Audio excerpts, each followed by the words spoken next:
Hey everyone, happy MLK Day. Uh, Camera's not working, so next video or few, it'll be just my interface. Maybe that's a good thing. Wanted to specifically talk about a quote I heard the other day. It's been in my mind for a while. Coach or critic? Which one are you? Um, I think in biotech investing, a lot of us, I'm speaking to especially one poster a guy I'm in touch private messages who gets really down on himself. And to be honest, that reminds me of me early on, especially any rough patch. It's really easy to dig yourself into a deeper ditch by being overly negative on your mistakes. And don't get me wrong, being a critic, criticizing constructively what you're doing, where you're getting it wrong, what's causing you to lose money is a good thing. But when you do it too much, you get too down on yourself, you tend to spiral and compound your mistakes, get worse. That's how you burn out. That's how you quit. In ROTY in the service, we have a winners losers post. One thing I don't like about the newsletter writing industry or services, etc., is people tend to highlight their losers, or highlight their winners, but sweep the losers under the rug. But my losers are where I learn the most. I remember during the biotech bear market, I've talked about this before, and several times since, where I wanted to quit when I had some pretty bad binary losses. I was full size into a catalyst that I had no reason to be full size into. Going back into the day, GTXI, this one reminds me a lot of those biotech gut punches, as I call them, where you wake up to a negative, in this case, 91% loss in the morning. In that case, at least I'd taken partial profits before, but still it was a relatively sizable position in a very painful morning. During the biotech bear market, there were so many high quality names on sale that I failed to take advantage of if we can ignore the pessimism. And I sold multiple positions where thesis was getting better, went on to be big winners without me. The lesson being to tune out the noise and just focus on making logical decisions. ProQR was another one back then that I think I had a 10% portfolio weighting going into the phase three readout of their lead indication. What was that, LCA? And woke up to like a 79% loss in the morning. I was having breakfast with a friend, and you can imagine getting that notification to your email. And yeah, those kind of gut punches are where you want to turn in, throw in the towel. OTIC was another one where a readout into their, what was it, their Meniere's or one of their ear readouts where the biology didn't make any sense at all, but I was still thinking based on phase two data they would get it, and similar gap down.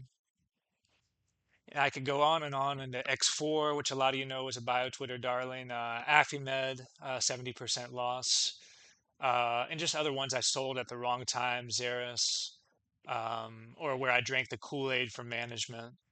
The point being, it's important to criticize constructively where you're getting it wrong, but too often, especially this guy I'm thinking of, it's like every decision you make, you second guess, you get down on yourself, and you make it worse. And you can either be a critic or at some point you can be a coach. You can think positively. And I'm not talking like, glass half full and all that, but I am saying you think positively and you ask yourself, what can I be doing better? And imagine, I almost think of that scene from Rocky where you have, Mick next to you or some older, wiser version of you who's saying, okay, here's what you can do better. A lot of people don't realize the winners I've had lately. It's been a good 3 year stretch for us, but Nuvation recently sold at 940, had up to 20% of the portfolio in it at one point. Um, and I think now after we sold it, it's back down but into the fives.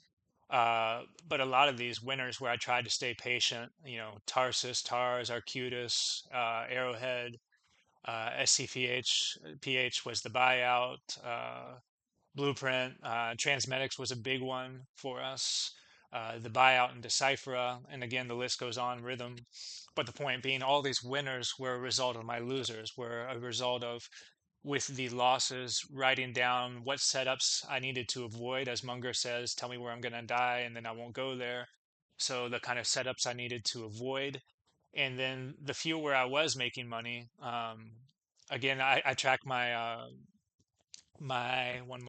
You can't see it here too well, but I track my trailing 12-month gain loss ratio, which is realized gains or losses. And during my rough patch, it got as low as 30%, basically win rate, I call it, where I was just digging myself into a deeper ditch. And conversely, when I'm making positive decisions, even just singles or doubles adding up, as you can see here, the green circles, I'm trying to have less of the red, which are my realized losses. Because what happens after hot streaks is I tend to get overconfident and then give the gains back to the market. So as those logical decisions compound, just focusing on what's working for me, and the coach in me is saying, okay, this is working, stick to this. And it's reflected in my selection criteria, looking for long-lived IP, looking for management teams that do what they say they're going to do, because I learned the hard way not to drink the Kool-Aid with those that overpromise and cheerlead and fail to deliver. And so my message to my buddy and to others who think like them, where you get overly down on yourself, maybe you're seeing some of the other traders on BioX or Twitter, like Hodor, who are doing amazing and posting their $1 million gains. And he's a good friend of mine. He's in our chat too, or in the service at least, silent. But there's a lot of guys out there who, if you follow their accounts, you can either be inspired by their gains or you can get demoralized or discouraged because you're working with a small account or just starting out, or it's one step forward, two steps back, where you have a big win and then or a decent win and then your losses, these red circles, eat into the gains, and before you know it you're back to even or negative. So having a trading or investing journal is a must. I love looking back over my prior entries, seeing what I did well, what I learned from, what I was thinking about the 4 or 5 times where I wanted to throw in the towel and quit, and it was only some of you on here and chat or on X who kept me going and private messaged me right when I was about to throw in the towel. And so, yeah, my message to my buddy who's getting down on himself: remember that every loss, each of these red circles, you can turn into a win by writing down what you learned from it, what specifically you can apply to your selection criteria, rules, your system going forward. And likewise, these wins here, you can uh, positive reinforcement. I'm a big believer in it. If you got a wife or a partner or significant other, take them out, celebrate the gains. Wasim and I were talking about that in his interview recently on YouTube.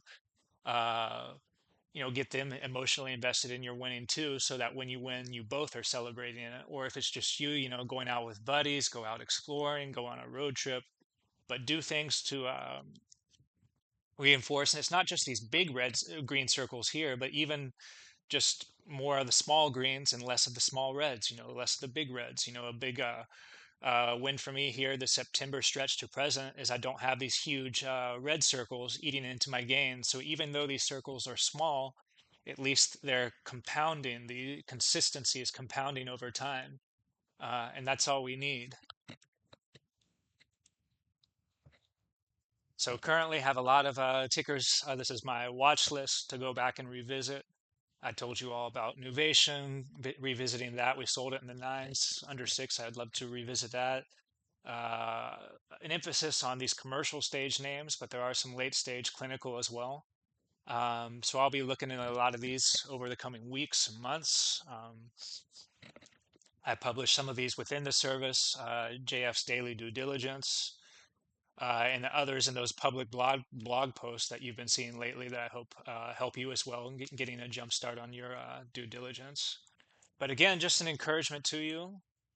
You can't see it here too well. Not sure how to zoom in, but you can see a slightly red year, 2021, negative 7% for that portion of the year where the core biotech portfolio started. Uh, that was when my clinical stage, full disclosure, I've shared this many times publicly, but the clinical stage, which was up 4x at its maximum, and that return to back to square one, gave the gains back. And that's when I had to focus only on what's working for me, which is the core biotech approach, commercial and late stage clinical. You have to be able to identify the areas where you're not able to add value in. In my case, it's preclinical and early stage biotech. My track record's so poor there that I could have criticized myself and said, okay, I'm just giving up, or the coach in me said, hey, what is working, and focus on that.